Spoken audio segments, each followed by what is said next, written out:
Good morning, children. In your previous class, we studied that the sound needs a medium for propagation. We also studied about the sound produced by humans. In humans, the sound is produced by the voice box or the larynx. See, children, we also saw that sound cannot travel through a vacuum. The sound cannot travel through a vacuum. Now, today, we will discuss about some activities related to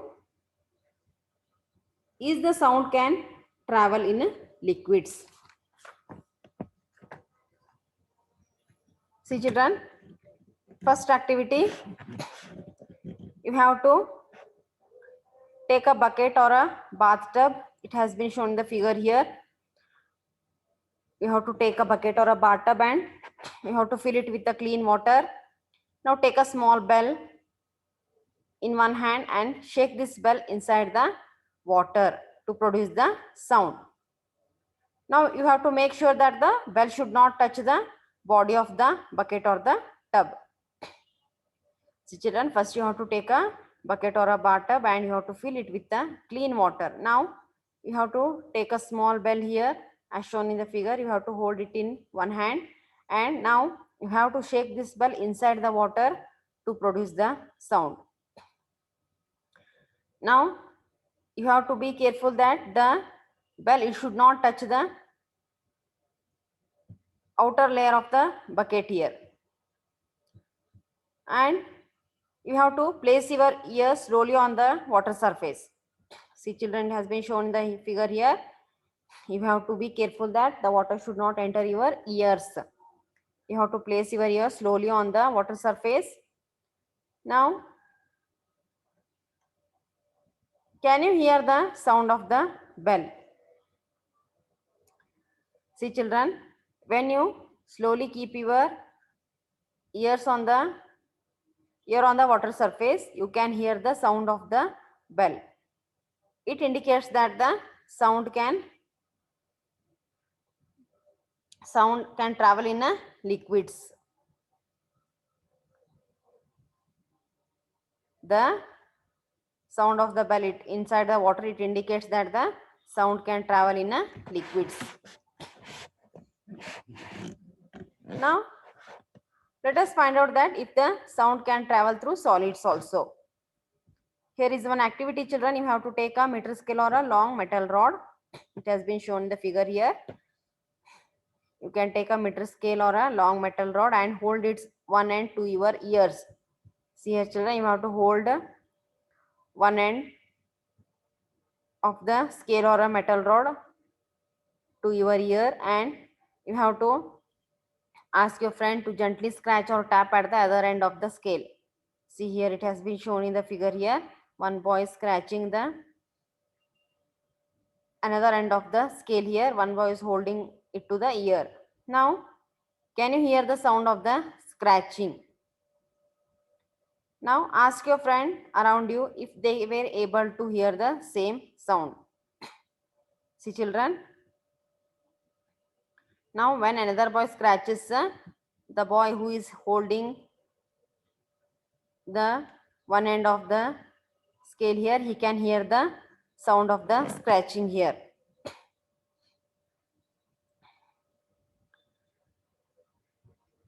Understood children? First you have to take a meter scale or a long metal rod here and you have to hold its one end to your ear and ask your friend to gently scratch or tap at the other end of the scale here. Now you can hear the sound of the scratching.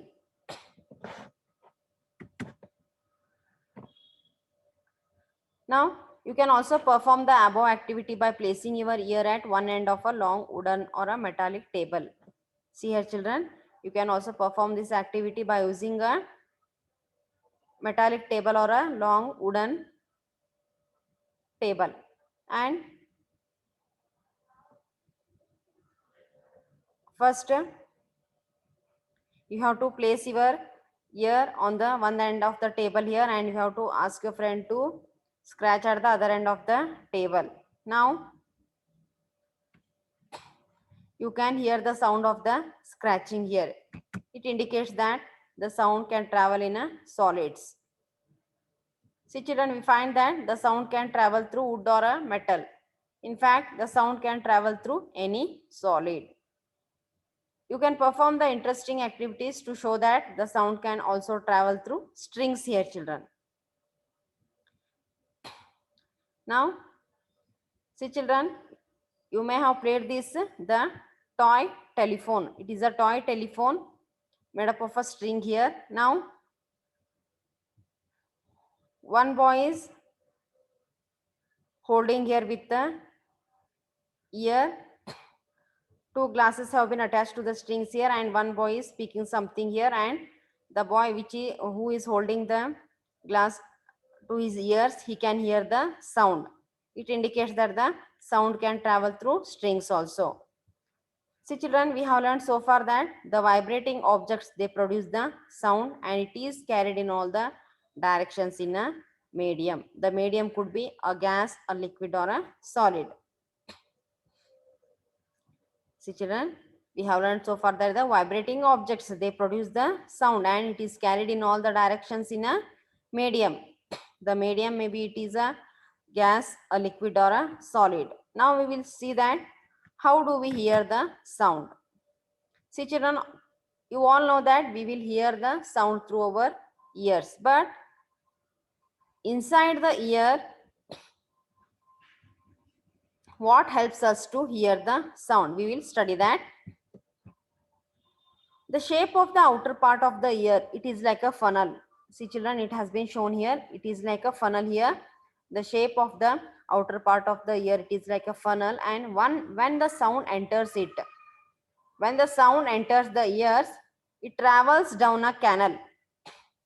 It travels down a canal, at the end of which there is a thin stretched membrane. See here children, this is a thin stretched membrane, and it is called the eardrum. See children, the shape of the outer part of the ear, it is like a funnel, and when the sound enters it, it travels down a canal here. It is a canal children, and at the end of which there is a thin stretched membrane. This is a thin stretched membrane, and it is called the eardrum, and it performs an important function children. Now to understand what this eardrum does, now let us build a tin can model of the drum. See here children, we will build a tin can model of the eardrum. Now see here children, you have to take a plastic or a tin can here. It has been shown here, and you have to cut its ends. You have to cut the ends here and stretch a piece of a rubber balloon across one end of the can. See here children, it has been shown here. You have to stretch a piece of a rubber balloon across one end of the can here, and you have to tight it. You have to make it tight with a rubber band, and put 4 or 5 grains of a dry cereal on the stretched rubber here. Now ask your friend to speak hooray hooray from open end here. Now observe what happens to the grain. See children, when the boy speaks here, the grains will jump up and down. The grains will jump up and down. Now the eardrum, it is like a stretched rubber sheet. See here children, the eardrum, it is like a stretched rubber sheet, and the sound vibrations make the eardrum vibrate. The sound vibrations which enter our ear, they make the eardrum vibrate. The eardrum sends this, see here children, it has been shown here, the eardrum sends the vibrations to the inner ear. This is the inner ear. The eardrum sends the vibrations to the inner ear, and from there the signal goes to the brain. From there the signal goes to the brain. Now that is how we hear the sound now. Understood children? See, the eardrum, it performs an important function, and the eardrum, it is like a stretched rubber sheet, and the sound vibrations They make the eardrum vibrate. The eardrum, it sends the vibrations to the inner ear, and from there the signal goes to our brain, and that is how we can hear the sound here. We can hear the sound.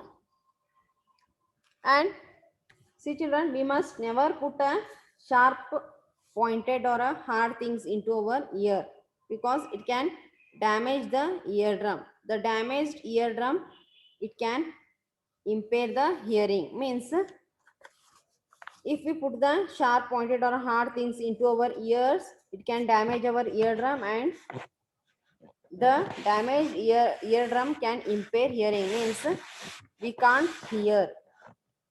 It will damage our eardrum if we put the sharp pointed or a hard things into our ears.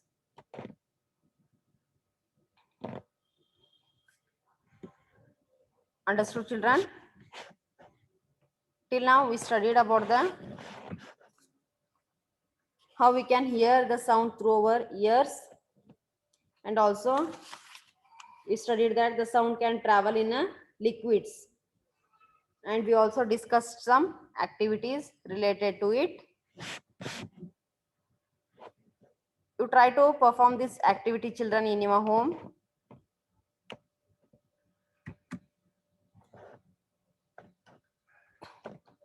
We also saw that why do the grains jump up and down?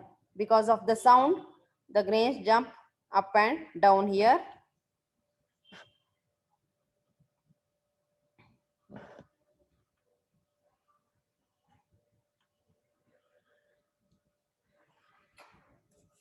You read these all children.